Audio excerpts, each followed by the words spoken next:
Hello, everyone. This is Anna Healy with Officially-Unofficial. And my guest today is Central New York Business Journal President Marnie Nesher. And she's going to be talking to us about what is going on with the event and answer any questions you might have.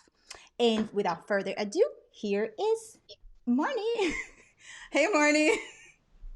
Hi, Anna. Thanks for having me. Thank you so much for being here.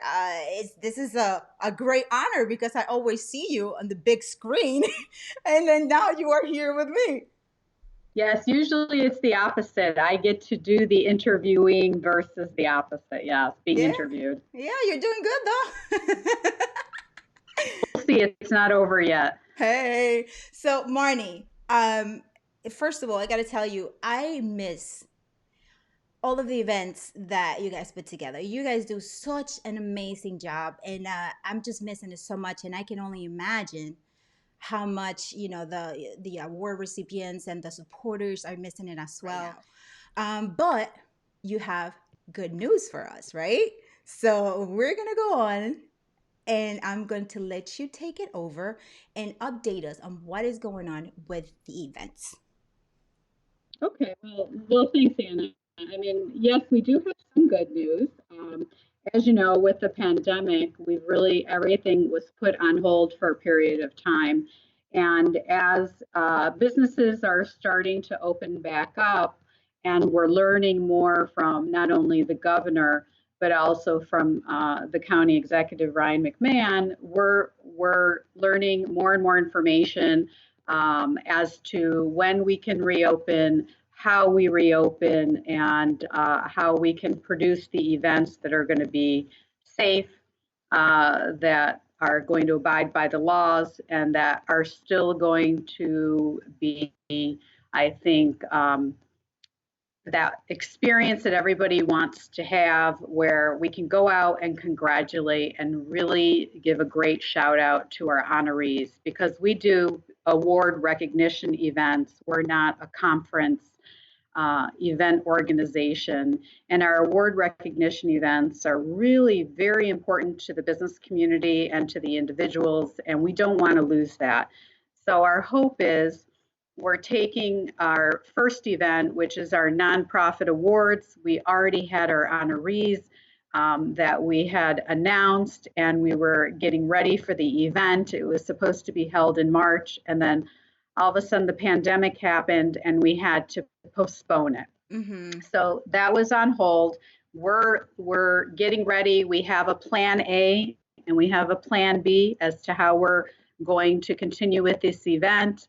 We're looking at a date in August, hoping that that will be a good date, and it will be partially virtual, partially in person. So for right now, we're looking at all these different options, but we will have some kind of recognition event to really highlight the honorees that deserve this recognition. We're not going to go and pass the year without it, and that's our nonprofit. So we had to get that one off the ground, and then after the nonprofit awards, we were supposed to have another event called the Mohawk Valley Legacy Awards, which takes place typically at the Stanley Theater You know what? in April. Before you go on, because I have a question regarding because you got me intrigued about the non-for-profit awards, right? And like A and B. So when you say it's going to be partial, virtual and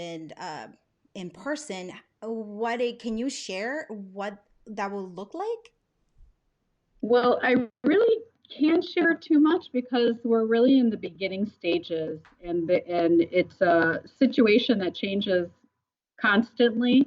So we are still working out the details, but our hope is to limit the size of the event, make it smaller, but at the same time, virtually, we have platforms because we're part of the Central New York Business Journal, and we can recognize these individuals at the event virtually by pushing it out on one of our news alerts that we have on a daily basis. So we have a lot of media opportunities that we can share our audience with this and bring even more attention these honorees that they deserve. In addition to our sponsor, our sponsors are very important as well, and we're very appreciative of the trust that they have in us for moving forward with events as to what it's going to look like.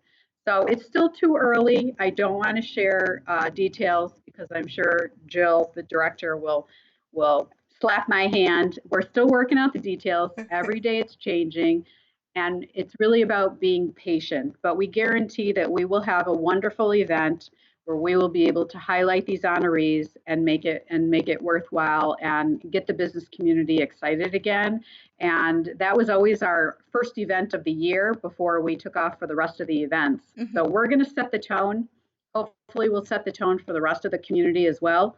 And I'm sure it'll be successful because everybody is looking forward to getting out there and doing what we do best, Yeah. meeting people, recognizing these individuals, bringing kudos, bringing recognition back to these communities that are well deserved, and we're missing a lot of it with the pandemic, being stuck at home and doing Zoom meetings and interviews. But you know what? One part that I actually I like and I'm looking forward to seeing it is and experiencing it is you guys using the Central New York Business Journal to broadcast it, and so that will be really good. And like you said, that might be a little bit extra recognition and exposure for the nominees and the sponsors because now it's going to be a bigger platform, if you think about it that way. Yeah, yeah. So we're excited about it, and I hope that they will be. But again, I'm sorry, too much, not a lot of information I can share because it's at the beginning stages. All So right, you're good. You gave us enough to keep us hungry. Okay, so that's all good. just that you should know, we're not sitting by and waiting. We're coming up with a plan B. Besides our plan A of having a traditional event, we have a plan B, we have a plan C. We're looking at everything, and safety is really the most important thing of all that we want to make sure that we take care of. We want our not only our guests but our employees. Everybody needs to be safe to attend the events and have a sense of confidence. Yes, So yes, yeah, agree. so we have another event down in the Mohawk Valley region called the Mohawk Valley Legacy Awards. It's sponsored by Berkshire Bank, and we're supposed to have this special event at the end of April. And again, because of the pandemic, what we did is we postponed it. We had already had our honorees lined up, and we were really in full force, ready to execute the event, agenda, everything, videos done, and then we were put on shutdown. So our next goal will be to come up with a strategy, and which we will, in order to honor and recognize these legends, really, in the Mohawk Valley. It's only 3 honorees, but they're mighty and important, and we want to be able to give them as much recognition as we can. So that's going to be our next stage. And again, it's a little different because we've already gone through the process of spending the time and doing the nomination process, like for Mm-hmm. the nonprofit, and getting the honorees, and I mean this is planning that goes on from 6 to 9 months beforehand. Right. So work that's already been involved, we had already talked and notified everybody who is being honored. We'd already shared it with our readership and our audience. So we want to make sure that we can follow through and give them a great experience. And it sounds like a great experience they will have because of Yes. Jill behind the scenes. But by the way, let's give Jill a little bit of, like a little bit of kudos for the great event, right? Absolutely, her and Kim Fudge. Absolutely. Yeah. Yes. The behind the scenes, but they do a fantastic job. Best places to work. Such It's a fun, supported by fun event. sponsors. Sorry? That is a very fun event. That's one of my favorites to photograph. Yes, it actually is a fun event, and that comes up in September. So we have a date. We actually just pushed out who our companies are that we will be recognizing. And at the event itself is where we find out who is ranked number one, who is ranked number 2, and that order, the best places to work. And especially, I think this year, it's even more important than ever with everything that's going on. Mm-hmm. Again, this event's a little bit different. We're recognizing not individuals, but more companies. And this is this is definitely a fun event. So we have the date, we have the location. Everything is going to be tentative as of right now. As things change, because it's very fluid, we'll be able to release more information about that. Yeah, and you know about the event, it's so fun when, like you said, they don't know who number one is, and then when it comes up and everybody's all excited and they like, and you guys put the little flapper things, and everybody's just going crazy about it. That is such a fun event. You guys did such a great job. I love it. Do a great job. It has a lot of energy, and we can certainly thank Joe for part of the energy in that room. Joe Convertino brings a lot of energy Of course he to the does. event. That is for sure. That's right. All right. So your next event you have coming up is Excellence in Healthcare. It Oh, focuses strictly on healthcare providers. And that event is sponsored by Bankers Healthcare Group. That is scheduled in October. We are at the beginning stages again, where we are in a wait and see in terms of what the event is going to look like and everything that goes along with that. And that is a day by day change. As we get more information, then we can plan more. But we are still moving ahead, and we're very excited to be able to do it in partnership with BHG. And this year, especially, because of the pandemic and the healthcare community, the involvement that they've had, we're really looking forward to this nomination process. We are going to get some phenomenal stories to be able to share through this event. mm-hmm. I agree. This is going to be a very touching and exciting event for for everybody. So yeah. Sobering. I think it's going to be a sobering event. It's not going to be as exciting Mm-hmm. as a best places, for example, but a very sobering on the level of commitment that these healthcare workers have provided. And so I think it's going to be a phenomenal event. 40 under 40 is scheduled as always in the beginning of November. Um, Again, we've even actually opened the nomination process. So if anybody has someone that they would like to recognize under the age of 40 that has made contributions not only to the workplace but outside in the community, now's the time to submit a nomination. I believe nominations are open until July 1st by going to the website bizeventz.com with two Z's. And again, one of our famous events. This event is also sponsored by M&T Bank, and this is another great event that we will pull off, and it'll be a wonderful time. Again, I don't have a lot of details. We have to sit and be patient as we work through the process and make sure everything that we do is adhering to the rules and regulations set by the governor and the county. And we want to make sure that everybody is going to be safe. But again, when we recognize individuals in central New York, we, especially the younger generation, we're really excited about that because it's about leadership and volunteering and the next generation. What's the next generation going to do? It sets a great example. Because of the pandemic, I Mm-hmm. think we're going to have some fantastic candidates that will get nominations for. Marnie, anything else you want to say that you can share with us to give us like an extra of excitement? I do know, right, that you are very limited, as are all of us, because we're all dependent on what is happening and when they're gonna let us out, right? I think the answer is yes, definitely. There is a lot that not only we will have to do, but every event going forward will have to do. So I think events are part of phase 4. Because we are local and business event and perhaps smaller in size than some of the others. We're hoping that we'll be able to start um, and plan right now as we are with the assumption in August that we'll be able to start up with our nonprofit. But obviously, there is no guarantee. Right. We will wait and we will hear back. But there's going to be a lot of things that we will need to implement. Safety is the first Mm-hmm. one, right? Guests Mm-hmm. and employees, building confidence in our guests that what we're doing from the venue to our own protocols, that people trust us and feel comfortable coming out once we receive permission. Mm-hmm. Social distancing is going to be a very big thing. How do you social distance at an event when you're at a table of 10? Right. Well, we're Jill and I are reading everything about events. We're talking to anybody that we can that's in the events industry, and we have a lot of talented event planners locally that we have talked to and checked in with to get their opinion on things.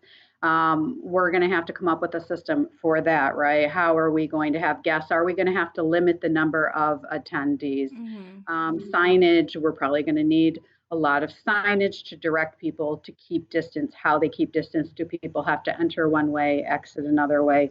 Um, Face coverings. Do we even know if masks will be required at an event? And then Mm-hmm. how does that work? Are we required to supply the masks? So a lot of a lot of questions. Hand sanitizer, making sure that the venue supplies a lot of hand sanitizer, washing stations, and that the facility as well takes extra care and precaution in terms of serving people. Buffets, everybody has said buffets are going to be out. Uh, What? yeah, buffets. Yeah, you can't have lots of people going and taking their own food and touching things. And so the concept of a buffet is most likely going to go away, at least, I don't know, indefinitely or for a period of time. Um, and then about temperatures, what else do we do? Do we need to take people's temperatures as they enter? There's a lot of protocol that needs to be worked out from the venue to the event planner, to the attendee. We need to get the message out. We need to make sure everybody understands what the new rules will be going forward. And it's not just us, it's going Mm-hmm. to be anybody putting an event on, I think, from any size. And we'll do it. We'll do it. And we'll be very, we, as in the event industry, will be very careful about it because it's important to us. We want to make sure we don't make any errors. We want people to have that sense of confidence. And then I think once these smaller events get off and they're successful, the larger events will open up, and hopefully we can move forward and manage it until we get a vaccine for the pandemic, for the COVID. Yeah. Jesus. Lots of questions. I mean, what do you do if you have your protocols in line and then an attendee decides not to follow through with it? What's our responsibility in terms of you know, do we tell them to leave? Mm-hmm. What do we need to do, he or she? Yeah. So lots to look into, and to make sure that everything we do, we've double checked and rechecked and make sure that what we're doing is right. And we certainly, personally, at the Business Journal and BizEventz, will not move forward until we know that we feel very comfortable, because it's our reputation. Right. So Right. Wow. I mean, props to your industry. You know, yeah, tough industry. It's a tough industry. I feel for the facilities, the hotels. I yes. feel for the audiovisual people that supply the equipment, the servers, the people that work there. I mean, there's going to be an increased expense doing this as well. I've been reading, and statistically, they say your expenses to produce an event and get it off the ground can increase from 10 to 25% because Oh, of all these wow. additional costs Right. that you might need to supply, or figuring out who needs to supply what. So it's going to be a challenge, but we're going to do it because we feel like events are very important to the community, and to the individuals. We all want to get back to some type of normal, I think, Mm-hmm. right? Mm-hmm. And meeting each other, even if we have to be 6 feet apart, is still okay. Yeah. It'll still be a great experience. We'll make it a great experience. Oh, I'm sure. I was gonna say that for I'm pretty sure you these events will make it really fun. The masks will probably be pretty fun too. Will probably be very entertaining. Yes.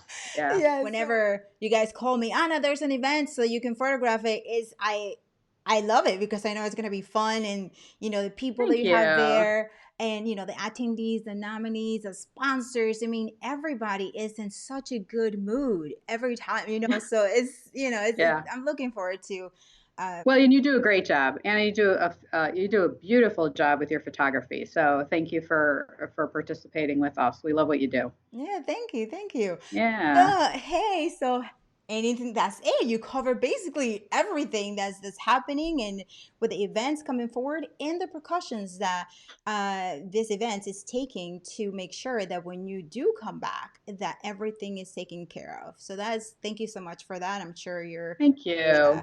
your attendees and all of that will appreciate it as well. So everybody, thank you so much for watching. Thank you for being here. This is Anna Hale with Officially Unofficial, and my guest today is Marnie Nesher, president of CNY Business Journal. Make sure that you follow my channels, Officially Unofficial TV, on Facebook, YouTube, and Instagram, so that you can be notified of this awesome content when it comes up. My guest again, Marnie Nesher from CNY Business Journal. Thank you so much, my love. You were great. Thank you. Bye, everybody.